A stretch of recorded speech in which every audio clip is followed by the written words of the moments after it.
Hello and welcome to civil services Gurukul guys, this is Vivek और हम क्या लिख रहे हैं, हम एक आपका पीसीएस का 2025 का कोर्स लिख रहे हैं। It will be a quick recap course for Indian polity and constitution. We have 10 lectures और हम इन 10 लेक्चर्स में देखेंगे अपनी पूरी Indian polity and constitution with respect to the papers point of view. So let's start. हम पहले देखेंगे हमने कौन से आपके टॉपिक्स कवर करने हैं इसके अंदर। तो we would be covering 4 topics in this. सबसे पहले हम कवर करेंगे legacy of the British rule. हम देखेंगे कि जो ब्रिटिश रूल की लेगेसी है, जो आपके 1773 से लेके 1947 वाले एक्ट्स हैं, वो एक्ट्स क्या थे, उन एक्ट्स में क्या क्या चीजें कवर की गई हैं with respect to politics point of view. Second हम देखेंगे constituent assembly. We would be focusing on the facts. आपने देखा होगा कि जो प्रीलिम्स का पेपर है that is totally on the facts, तो हम किसके ऊपर फोकस करेंगे, फैक्ट्स के ऊपर। थर्ड हम देखेंगे प्रियम्बल ऑफ द कॉन्स्टिट्यूशन। इसमें क्या क्या इसका स्कोप क्या है, क्या क्या प्रिंसिपल्स हैं, क्या फीचर्स हैं और क्या क्या इसके की पॉइंट्स हैं। और last we would be seeing कि सोर्सेज और फीचर्स क्या है हमारे कॉन्स्टिट्यूशन ऑफ इंडिया के। हम कहते हैं कि जो हमारा कॉन्स्टिट्यूशन है that is inspired from other constitutions, तो वो किस में आ जाएंगे, सोर्सेज में आ जाएंगे। और यूनिक फीचर्स हैं, around we have 10 features and around we have 10 sources. तो हम सारी चीजें अपने इस आज के लेक्चर में कवर करेंगे। आज हमारा क्या है, आज हमारा लेक्चर नंबर 1 है। तो फर्स्ट हम देखते हैं बच्चों, legacy of the British rule में हम देखते हैं कि जो ब्रिटिश रूल है उसने हमें क्या दिया है। तो हमने इसको कैटेगराइज किया है। सबसे पहले हम क्या देखेंगे, अर्ली रेगुलेशन। अर्ली रेगुलेशन का मतलब क्या है, जब कंपनी, जो हमारी ईस्ट इंडिया कंपनी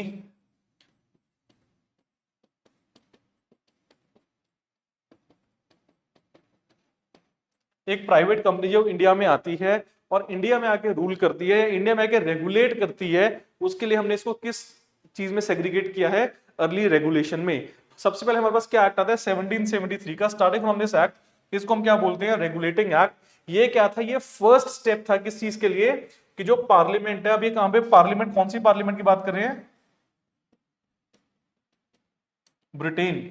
हम बात करें ब्रिटेन की पार्लियामेंट का। This was the first step कि जो ब्रिटेन की पार्लियामेंट है वो कंट्रोल करेगी किसको, ईस्ट इंडिया कंपनी को। तो आपने ध्यान रखना है, जो रेगुलेटिंग एक्ट आपका है इसने क्या किया है, जो ब्रिटेन की आपकी जो ब्रिटिश पार्लियामेंट है वो किसको कंट्रोल कर रही है, ईस्ट इंडिया कंपनी के अफेयर्स को रेगुलेट कर रही है। तो उसके लिए क्या आया था, उसके लिए आपके पास फर्स्ट एक्ट आया जिसका नाम है रेगुलेटिंग एक्ट ऑफ 1773। सेकंड क्या है, इसके अंदर जो बंगाल, अब हम देखेंगे इंडिया का मैप ये है, अगर हम कोस्टल देखते हैं तो यहाँ पे क्या है, बंगाल है। तो गवर्नर ऑफ बंगाल को क्या बोला गया, गवर्नर जनरल ऑफ बंगाल। तो पूछा जाता है कि गवर्नर ऑफ बंगाल को गवर्नर जनरल ऑफ बंगाल कौन से एक्ट में बोला गया, वो एक्ट क्या था आपका, रेगुलेटिंग एक्ट ऑफ 1773। नेक्स्ट हम क्या देखेंगे कि एक सुप्रीम कोर्ट एट कैलकाटा, 1774 में supreme court at Calcutta establish की गई थी। आज सुप्रीम कोर्ट आपकी कहां पे है, न्यू दिल्ली। तो फर्स्ट टाइम कब स्टैब्लिश की गई, 1774 में। और ये किस एक्ट के थ्रू की गई, रेगुलेटिंग एक्ट ऑफ 1773। तो ये हमारे फीचर्स है किसके, रेगुलेटिंग एक्ट ऑफ 1773 के। सेकंड एक्ट हमारे पास क्या है, उसको बोलेंगे हम पिट्स इंडिया एक्ट ऑफ 1784। फिर एक्ट कब आया, 1773 के बाद 1784। ये हम बच्चे मेजर एक्ट्स कर रहे हैं कवर ना सारे, अकॉर्डिंग टू अवर पेपर। तो इसमें क्या है, इसमें डबल कंट्रोल हो गया था। डबल कंट्रोल कैसे हो गया था, हमने क्या स्टैब्लिश, हमने नहीं मतलब ब्रिटिश गवर्नमेंट ने क्या स्टैब्लिश किया, बोर्ड ऑफ कंट्रोल। ये कहां पे था, अगर हम बात करें, हम इंडिया की बात करें तो ये कहां पे था, ये यूनाइटेड किंगडम में था। इसके अंदर सारे मेंबर्स कौन थे, ब्रिटिश गवर्नमेंट के। और दूसरा क्या था, कोर्ट ऑफ डायरेक्टर्स। डायरेक्टर्स कौन थे, जो कंपनी के ओनर थे या कंपनी के प्रमोटर या मालिक थे। तो हमने कहा कि दो तरह से कंट्रोल करते थे, एक तो कौन कंट्रोल कर रहा है, एक तो आपको ब्रिटिश गवर्नमेंट कंट्रोल कर रही है, उसके लिए टर्म क्या यूज की गई, बोर्ड ऑफ कंट्रोल। और दूसरा कौन कंट्रोल कर रहा है बच्चे, कंट्रोल कर रहा है कंपनी के ओनर्स, प्रमोटर्स, मालिक, डायरेक्टर्स। तो उसके लिए क्या है, कोर्ट ऑफ डायरेक्टर्स। तो ये दो तरह से कंपनी को कंट्रोल किया जा रहा था और कंपनी को रेगुलेट किया जा रहा था under early regulations, under early regulations. फिर हमारे पास क्या आता है बच्चे, फिर हमारे पास आता है चार्टर एक्ट्स। हमने मेजर एक्ट डिस्कस करने हैं ना, तो next we have charter acts. ये क्या था, इसके थ्रू जो ब्रिटिश कंट्रोल है उसको एक्सपैंड किया गया। आपने ध्यान रखना है, इनिशियली क्या किया गया, regulate, initially they have regulated, now they are expanding, now they are expanding. तो उन्होंने क्या किया, एक्सपेंशन किया ब्रिटिश कंट्रोल का, कहां पे, इंडिया में। तो फर्स्ट एक्ट क्या था, चार्टर एक्ट ऑफ 1813। चार्टर क्या होता है, चार्टर एक रिटन डॉक्यूमेंट है, वो क्या है, तो चार्टर एक्ट है 1813 का। इसने क्या किया, इसने कंपनी की मोनोपोली क्या की, एंड कर दी। They have ended the monopoly of the company in trade. और सिर्फ कंपनी अब किसके साथ ट्रेड करेगी, एक चाइना के साथ और एक टी ट्रेड करेगी, सिर्फ दो तरह के ट्रेड करेगी। एक चाइना के साथ कंपनी, अब यहाँ पे हम ईस्ट इंडिया कंपनी की बात कर रहे हैं, ट्रेड कौन करेगा, ईस्ट इंडिया कंपनी। किसके साथ, एक सिर्फ चाइना के साथ, दूसरा किसके अंदर, चाय पत्ती के अंदर या टी के अंदर। और जो बाकी सारा ट्रेड है, बाकी सारे ट्रेड की मोनोपोली खत्म हो गई है। अब कंपनी अकेली सोल क्या कहते हैं एंटाइटी नहीं है ट्रेड करने के लिए, अब कोई भी ट्रेड कर सकता है। सिर्फ कंपनी के पास दो तरह का ट्रेड है, ठीक है, जो उसकी मोनोपोलाइज्ड है। सेकंड हमारे पास क्या आता है, चार्टर एक्ट ऑफ 1833। अब आपने देखना कि हर चार्टर एक्ट कितने साल के बाद आया है, 20 ईयर्स के बाद। यहां देखोगे 53, तो ये कितने साल के बाद आ गया, ये भी 20 ईयर्स के बाद आ गया। मतलब उन्होंने एक चार्टर पास किया और उसकी लाइफ कितनी थी, 20 ईयर्स। अगर आपको क्वेश्चन आ जाए तो इसमें क्या किया गया, जो गवर्नर जनरल ऑफ बंगाल था, अभी आपने देखा था ना जब हमने यहाँ पे ऐसे कोस्टल ड्रॉ किया था कि यहाँ पे बंगाल है, तो यहाँ पे जो गवर्नर जनरल ऑफ बंगाल है उसको क्या बना दिया गया, गवर्नर जनरल ऑफ इंडिया। अब वो पूरे इंडिया का क्या बन गया है, गवर्नर जनरल करता धरता बन गया है। और कौन थे वो थे Lord William Bentinck. Lord William Bentinck was the first governor general of India. और यहां से हमने क्या देखा, यहां से हमने देखा कि अब कंपनी ने करना क्या स्टार्ट किया, अब कंपनी ने सेंट्रलाइजेशन स्टार्ट कर दी है। क्यों, पहले बंगाल, मद्रास, बॉम्बे, अब उन्होंने क्या किया, उन्होंने पूरे इंडिया को कवर कर लिया है और सेंट्रलाइजेशन करनी स्टार्ट कर दी है। तो सेंट्रलाइजेशन स्टार्ट हुई कौन से एक्ट से, 1833 के एक्ट से। फिर आपका आता है ये 1853 का एक्ट, 20 ईयर्स के बाद फिर एक्ट का एक्ट आता है। इसमें क्या किया गया, इसमें open competition for civil services introduce किया गया। तो हम कहते हैं जैसे हम कहते हैं यूपीएससी, पीसीएस एग्जाम्स होते हैं, तो यहाँ पे ये जो जेनेसिस है इस एग्जाम की, अगर हम देखें ब्रिटिश इंडिया में कब आई थी, विद चार्टर एक्ट ऑफ 1853। तो these were the major changes या major things introduced according to this charter acts. ठीक है जी, नेक्स्ट देखते हैं फिर हम। नेक्स्ट हमारे पास आता है क्राउन रूल। अभी तक हमने क्या देखा था बच्चों, अभी तक हमने देखा है कंपनी रूल, अब हम क्या देख रहे हैं, क्राउन रूल। मतलब हम देख रहे हैं कि ब्रिटिश गवर्नमेंट जो है डायरेक्टली रूल करेगी इंडिया को। अब उनको एक इंटरमीडियरी नहीं चाहिए, पहले इंटरमीडियरी कौन था, वो ईस्ट इंडिया कंपनी थी। अब उनको इंटरमीडियरी नहीं चाहिए, वो डायरेक्टली रूल करेंगी। ये हुआ कब, 1857 के बाद। 1857 में क्या हुआ था, फर्स्ट रिवोल्ट फॉर क्या कहते हैं, इंडिपेंडेंस एंड रेवोल्यूशन। तो जो हमारा था उसके बाद क्या हुआ, आपका एक्ट आया गवर्नमेंट ऑफ इंडिया एक्ट। अब आपने ध्यान देना है कि इन्होंने बच्चे टाइटल भी चेंज कर दिया है। Now they have change the title. अब टाइटल क्या बोल रहा है, गवर्नमेंट ऑफ इंडिया एक्ट। अब ये गवर्नमेंट ऑफ इंडिया को रिकॉग्नाइज कर रहे हैं और उसके थ्रू क्या है, उसके थ्रू एक्ट आया है। अब इस एक्ट में पहली चीज क्या हुई, they have abolished the company rule. इसका मतलब क्या है कि अब इंडियन जो है वो डायरेक्टली एडमिनिस्टर होगा किसके अंडर, क्राउन के अंडर। और दूसरा क्या है, यहाँ पे इन्होंने दो चीजें इंट्रोड्यूस की, एक क्या था secretary of state for India, दूसरा क्या है वाइस रॉय। तो दो चीजें यहाँ पे इंट्रोड्यूस की गई इस एक्ट के थ्रू। तो आपने ये फैक्ट्स में ध्यान रखना है। Second we have Indian councils act of 1861। Council मतलब हम कहते हैं ना कि प्राइम मिनिस्टर है, प्राइम मिनिस्टर का काउंसिल है। तो आपने ध्यान रखना कि ये वो लोग हैं जो प्राइम मिनिस्टर के बहुत ही ज्यादा ट्रस्टवर्दी हैं, जिनके ऊपर प्राइम मिनिस्टर ट्रस्ट करता है और ये उसके बिहाफ पे काम करते हैं। तो ये कहां पे इंट्रोड्यूस हुआ, 1861 में। तो यहाँ क्या बनाया गया, लेजिस्लेटिव मतलब law making body. They have made legislative मतलब लॉ मेकिंग बॉडी इंट्रोड्यूस हुई। और यहाँ पे क्या हुआ, policy of association of Indians. मतलब क्या है कि इंडियंस को अब एसोसिएट किया जा रहा है लॉ मेकिंग के लिए। क्यों, क्योंकि जो लॉ है वो किसके लिए बनेगा, इंडियंस के लिए। बना कौन रहा है, क्राउन। बन किसके लिए रहा है, इंडियंस के लिए। तो जिन सब्जेक्ट्स को आपने रूल करना है, अगर आप उनकी कंसिडरेशन नहीं लोगे तो आपका लॉ क्या हो जाएगा बच्चों, लॉ फेल हो जाएगा। ठीक है। थर्ड फिर हमारे पास क्या था, इंडियन काउंसिल एक्ट ऑफ 1892।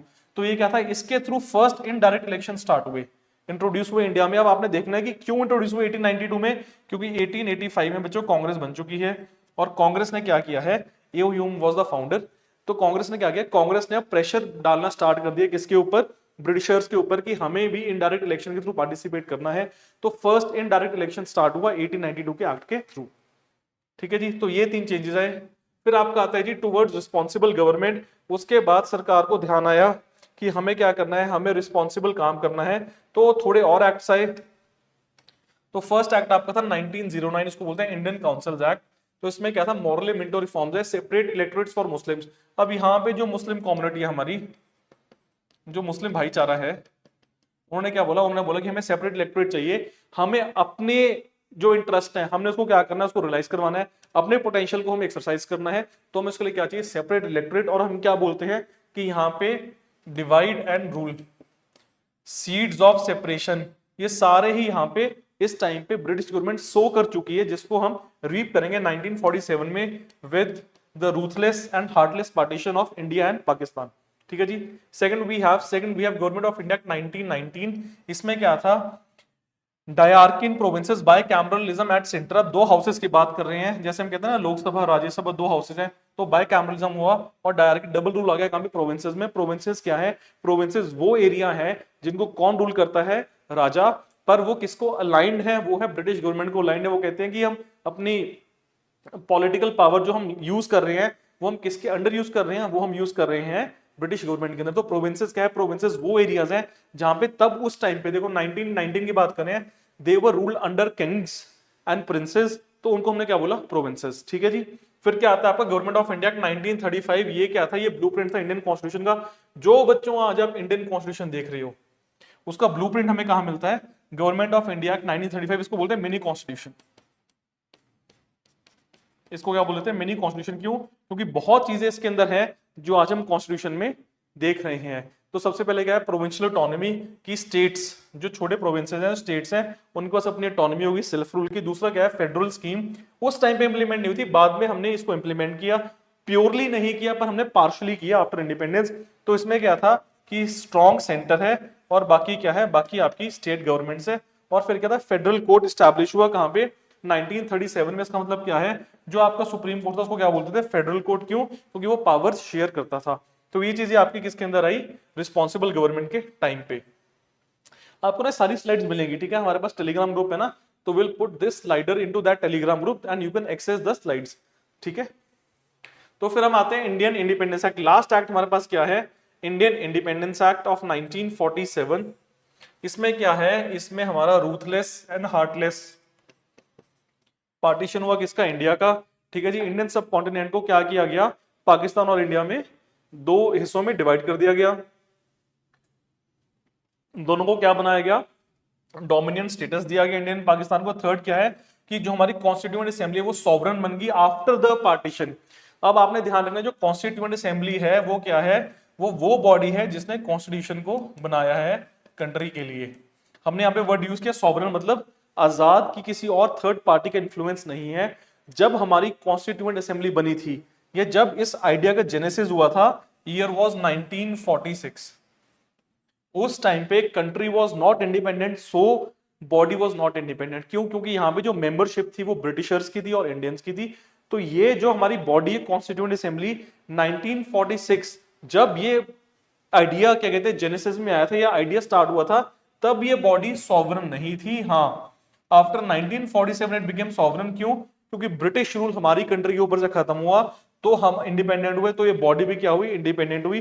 तो आपने ध्यान रखना है कि जब ये आइडिया कंसीव हुआ था 1946 में, then this constituent assembly was not sovereign, but after independence this constituent assembly became sovereign, और आज भी क्या है, ये सॉवरन है। ठीक है, दीज वर द क्या कहते हैं हमारे पास लेगेसी ऑफ ब्रिटिश रूल के अंदर आता है। फिर हमारे पास सेकंड आता है constituent assembly. Let's see constituent assembly. हमारी कॉन्स्टिट्यूएंट असेंबली कौन से प्लान के अंडर आई थी, उसको बोलते हैं कैबिनेट मिशन प्लान। ये कब आया था, 1946। ठीक है जी। उस टाइम पे मेंबर्स कितने थे, टोटल 389 मेंबर्स थे। ये बच्चे फैक्ट्स आते हैं। ठीक है, इसमें क्या है कि 292 मेंबर्स कहां से थे, ब्रिटिश इंडिया से, 93 कहां से थे, प्रिंसली स्टेट्स, और 4 कहां से थे, chief commissioner provinces. After partition जब आपका पाकिस्तान अलग हुआ तो हमारे पास मेंबर्स कितने रह गए, 299। कितने मेंबर्स रह गए, 299। तो हम कह सकते हैं कि हमारे पास जो 90 मेंबर्स है वो कहां चले गए, 90 मेंबर्स वेंट टू पाकिस्तान, जो मुस्लिम लीग के मेंबर्स थे। तो जब ये आइडिया आया था कैबिनेट मिशन प्लान के अंदर कॉन्स्टिट्यूएंट असेंबली का, तो यहाँ पे मुस्लिम्स और हिंदूज की जॉइंट असेंबली थी। तो मेंबर्स कितने हैं, 389। 292 कहां से है, ब्रिटिश इंडिया से, 93 कहां से है, प्रिंसली स्टेट से, और 4 कहां से है, चीफ कमिश्नर प्रोविंसेस से। आफ्टर पार्टीशन 1947 में, 1947 में आफ्टर पार्टीशन मेंबर्स कितने रह गए, 299। तो मेंबर्स कौन से कम हुए, मेंबर्स वो कम हुए जो मुस्लिम लीग के थे, और कहां चले गए, वो पाकिस्तान में चले गए। तो आपने देखना कि पहले जो जब फॉर्म हुई थी तो ये जॉइंट थी, इंडिया प्लस पाकिस्तान की। After partition it was only for India. हमारी वाली, ठीक है। आप कॉम्पोजिशन की देखते हैं तो कांग्रेस की अगर परसेंटेज देखें कितनी थी 69%, मुस्लिम लीग ने बायकॉट कर दिया था, विमेन मेंबर्स कितने थे 15 मेंबर्स थे इस असेंबली में। और हमारे पास 2-3 एग्जांपल्स हैं which we can quote for this, क्योंकि ये क्वेश्चन पूछा गया कि ये मेंबर्स थे या नहीं थे, तो दीज वर द मेंबर्स, ठीक है जी। नेक्स्ट हम देखते हैं वर्किंग, देखते हैं कॉन्स्टिट्यूएंट असेंबली की।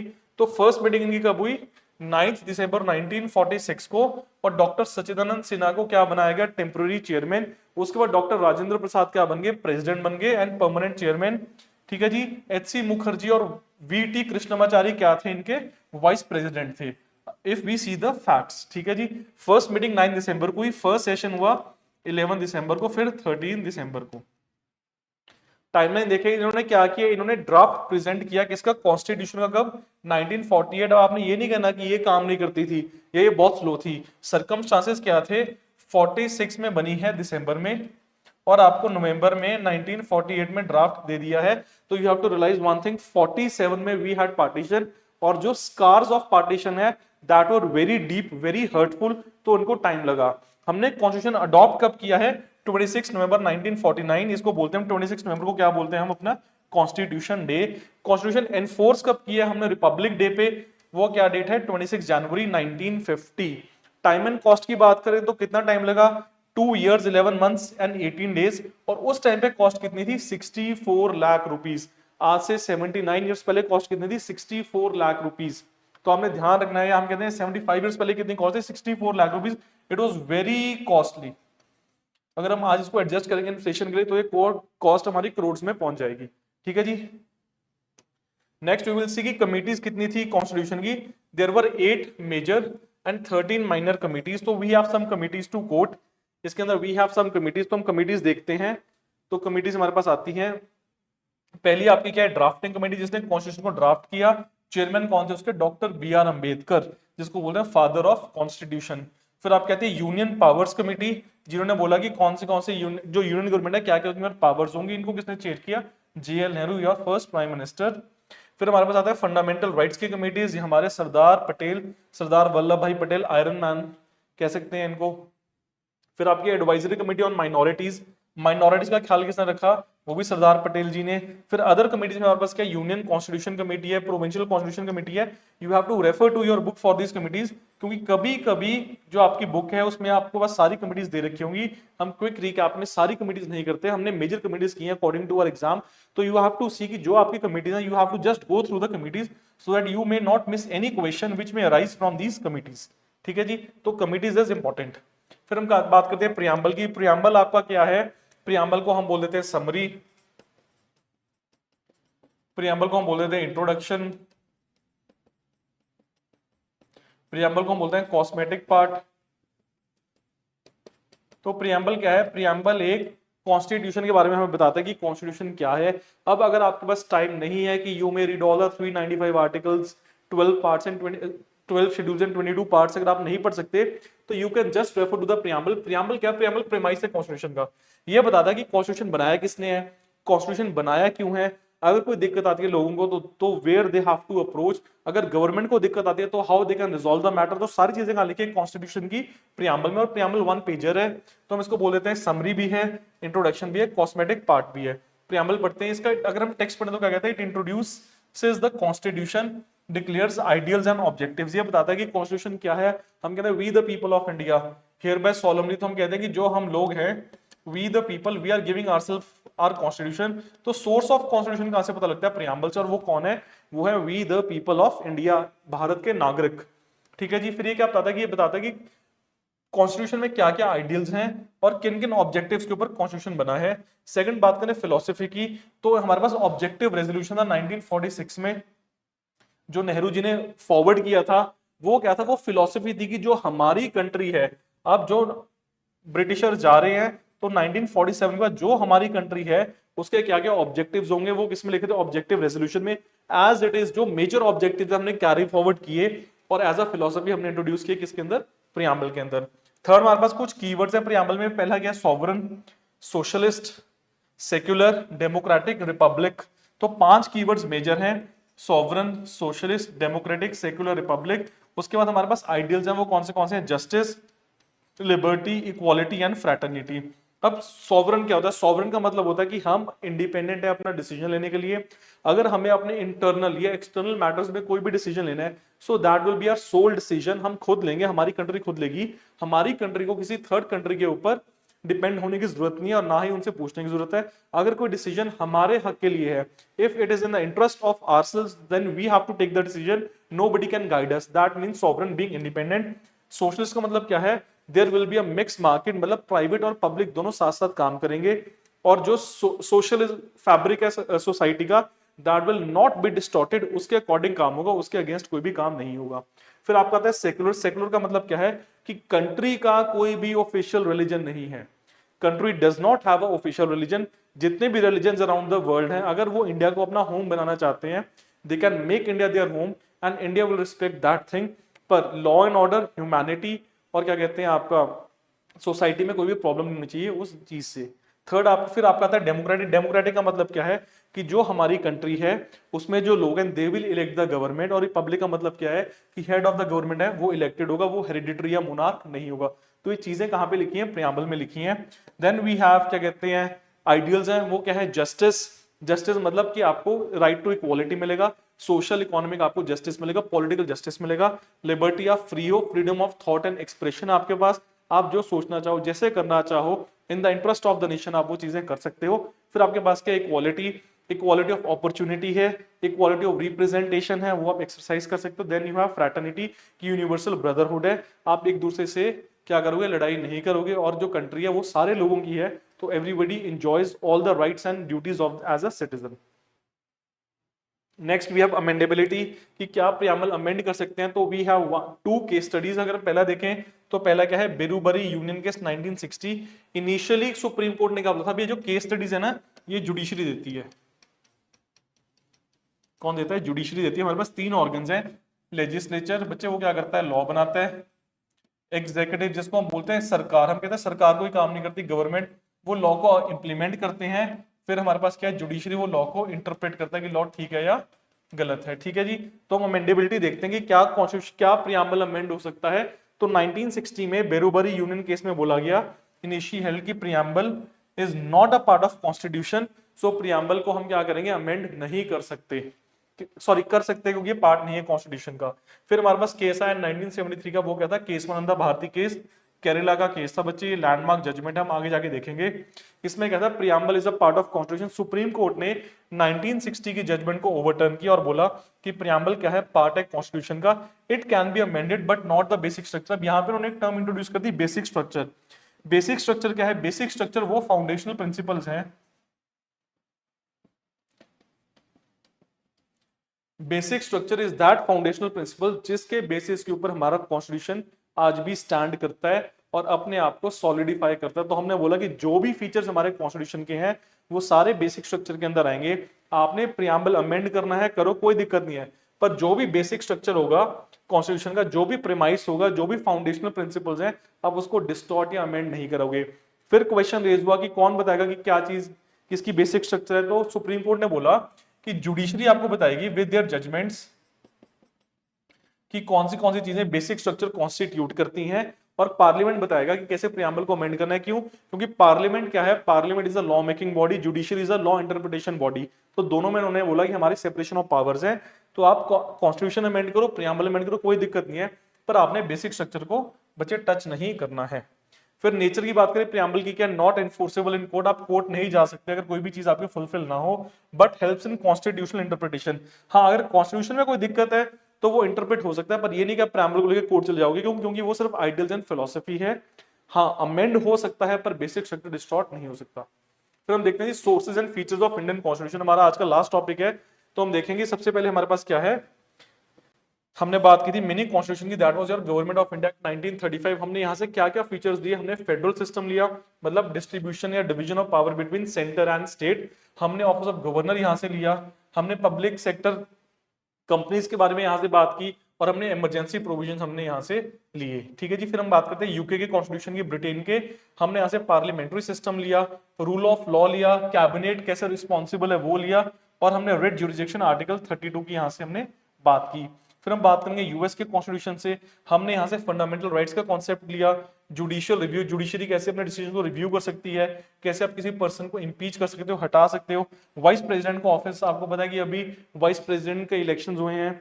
फिर और दूसरा क्या है हमारे पास, इंडिपेंडेंस ऑफ जुडिशरी की, जुडिशरी कैसे इंडिपेंडेंट, हमने वो यहाँ से सीखा। फिर आता है आयरलैंड का आयरिश कॉन्स्टिट्यूशन, वहां से हमने डीपीएसपीज, प्रेसिडेंट के इलेक्शंस, नॉमिनेशन टू राज्यसभा जो हमारा अपर हाउस है उसके बारे में हमने यहाँ से स्टडी किया। फिर हमारे पास आता है कैनेडियन इंस्टीट्यूशन, हमने यहाँ से क्या लिया, क्वासी फेडरलिज्म, मतलब ना ही कभी भी कंप्लीटली, ना ही कोई भी कंट्री कंप्लीटली फेडरल है, ना ही कोई कंट्री कंप्लीटली यूनिटरी है। इसका मतलब क्या है, फेडरल का मतलब क्या है कि कोई कंट्री सारी पावर्स अपना जो सेंट्रल गवर्नमेंट है स्टेट के साथ नहीं शेयर करता है, इसको क्या बोलते हैं, फेडरलिज्म। कि जब सेंटर और स्टेट पावर शेयर करते हैं तो हर कंट्री कंप्लीट फेडरल नहीं है,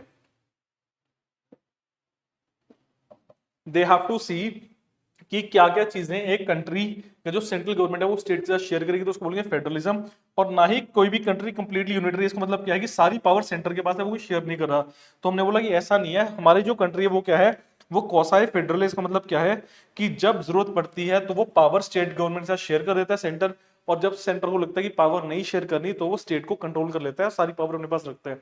और फिर हमारे पास क्या है, कनाडा से यूनियन रेजिड्यूरी पावर्स, वो भी हमने कहां से ली है, कनाडा से ली है। ठीक है जी।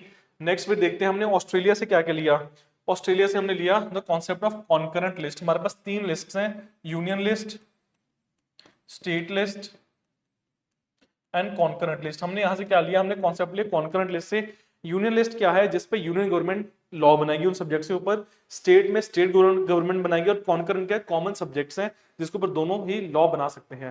फिर हमने क्या लिया, जॉइंट सिटिंग। अगर कोई चीज पार्लियामेंट में पास नहीं होती है, ये लोकसभा और राज्यसभा एग्री नहीं करता है, तो हमारे पास प्रोविजन किसका है, जॉइंट सिटिंग का है। अंडर आर्टिकल 108 जॉइंट सिटिंग को समन किया जाता है, दोनों लोकसभा और राज्यसभा को बिठाया जाता है और पूछा जाता है कि आपका कंसेंसस क्यों नहीं बन रहा है इस पॉइंट के ऊपर। फिर हमारे पास क्या, ट्रेड एंड कॉमर्स फ्रीडम, की आप कहीं पे भी ट्रेड कर सकते हो इंडिया में, इंडिया किसी भी कंट्री के साथ ट्रेड कर सकता है और कोई भी कंट्री इंडिया के साथ ट्रेड कर सकती है। फिर हमारे पास क्या, जर्मनी का कॉन्स्टिट्यूशन, क्या वाइमार कॉन्स्टिट्यूशन। इसमें हमने क्या देखा कि ड्यूरिंग इमरजेंसी, जब भी आपकी इमरजेंसी लगती है, इमरजेंसी 3 टाइप की है, national, presidents rule and financial. तो जब भी आपकी इमरजेंसी लगेगी तो आपकी कौन सी फंडामेंटल राइट सस्पेंड होंगी, इसके लिए हमने 2 आर्टिकल्स यूज करने हैं सस्पेंशन के लिए, एडिशनल आर्टिकल 358 और 359। ये बताएगा कि कैसे कैसे हम फंडामेंटल राइट्स को सस्पेंड कर सकते हैं। फिर हमारे पास क्या, USSR, farmer USSR, Soviet constitution, हमने क्या लिया, fundamental duties and the planning commission, या प्लानिंग कैसे करनी है, जो आपका नीति आयोग हो चुका है। फिर हमने फ्रांस से क्या लिया, फ्रेंच कॉन्स्टिट्यूशन से principles of liberty, equality, fraternity, जो हमारे आइडियल्स और ऑब्जेक्टिव है किसके अंदर, प्रियम्बल के अंदर। फिर हमने साउथ अफ्रीकन से हमने क्या चीज इंस्पायर की, procedure of constitutional amendments, election of Rajya Sabha members. तो हमने देखा कि कॉन्स्टिट्यूशन को अगर अमेंड करना है तो प्रोसीजर क्या फॉलो करेंगे। इसके अंदर हमने कॉन्सेप्ट देखा मेजोरिटीज का। अब बच्चों आपके पास 4 तरह की मेजोरिटीज आपको पता है, सिंपल, एब्सोल्यूट, स्पेशल, 3 तरह की, सॉरी मेजर 3 तरह की है, सिंपल, एब्सोल्यूट और स्पेशल। तो आपने देखना कि आप कैसे इसको कर सकते हो, अमेंड कर सकते हो। फिर आपके पास क्या, elections two of Rajya Sabha members, कि अगर आपने राज्यसभा के अंदर मेंबर्स इलेक्ट करने हैं तो आप कैसे करोगे, इनडायरेक्ट वे क्या है इलेक्शंस का। ठीक है जी। फिर आपके पास क्या है, salient features of the constitution. हम सेलिएंट फीचर्स में देखेंगे कि हमारा कॉन्स्टिट्यूशन क्या है, वर्ल्ड का लॉन्गेस्ट रिटन कॉन्स्टिट्यूशन है, 448। अगर हम माइक्रो आर्टिकल्स में जाते हैं, पर अगर हम मेजर जाते हैं तो कितना हमारे पास 395 articles and 12 schedules and 22 parts हैं। सबसे बड़ा कॉन्स्टिट्यूशन है हमारी पूरे वर्ल्ड का। कॉम्बिनेशन है rigidity and flexibility, constitution rigid भी है, फ्लेक्सिबल भी है। हमारे पास फेडरल सिस्टम है, मतलब सेंट्रल गवर्नमेंट स्टेट गवर्नमेंट के साथ पावर शेयर करता है, पर यूनिटरी बायसनेस है। इसका मतलब क्या है कि वो पावर भी शेयर करता है, पर अगर उसको लगता है कि स्टेट उसके डायरेक्टिव्स फॉलो नहीं कर रहा, या स्टेट के पास इतना कैपेबिलिटी नहीं है डायरेक्टिव्स फॉलो करने की, तो सिस्टम क्या बन जाता है, कंप्लीटली यूनिटरी। फिर हमारे पास क्या, इंडिपेंडेंट जुडिशरी है। We have 3 things, legislature, executive and judiciary. हम कहते हैं कि जुडिशरी हमारा क्या है, इंडिपेंडेंट है। तीनों ही वैसे ऑर्गन्स इंडिपेंडेंट है, पर आपको पता है कि जुडिशरी उनको इंटरप्रेट करता है। और फिर लास्ट हमारे पास क्या है, parliamentary form of government. We have parliament. अब हमारे पास एक ओल्ड पार्लियामेंट थी, वो हमारे पास क्या है, न्यू पार्लियामेंट है, तो हम वो भी इसके अंदर डिस्कस करेंगे। और लास्ट हम देखते हैं कि हमारा कॉन्स्टिट्यूशन क्या है, it is a blend of socialist, secular and democratic ideals हमने डिस्कस किए। लिखे कहां पे बच्चों, ये they have been written in the preamble. Second we have universal adult franchise. आपके पास क्या है, आपके पास पॉलिटिकल जस्टिस के लिए यूनिवर्सल एडल्ट फ्रेंचाइज है, आर्टिकल 326 राइट टू वोट है इसके अंदर। फिर आपके पास क्या सिंगल सिटीजनशिप है, part 2 of the constitution, articles हैं 5 से लेके 11 तक। फिर हमारे पास क्या blend of parliamentary sovereignty and judicial supremacy, कि पार्लियामेंट जजेस को इम्पीच कर सकती है और जजेस पार्लियामेंट की अगर जो रूलिंग है वो ठीक नहीं है उसको ओवरटर्न कर सकते हैं। फिर हमारे पास क्या strong centre but cooperative federalism, federalism का मतलब वही है शेयरिंग ऑफ पावर, तो हम कोऑपरेट करते हैं हर बंदे के साथ।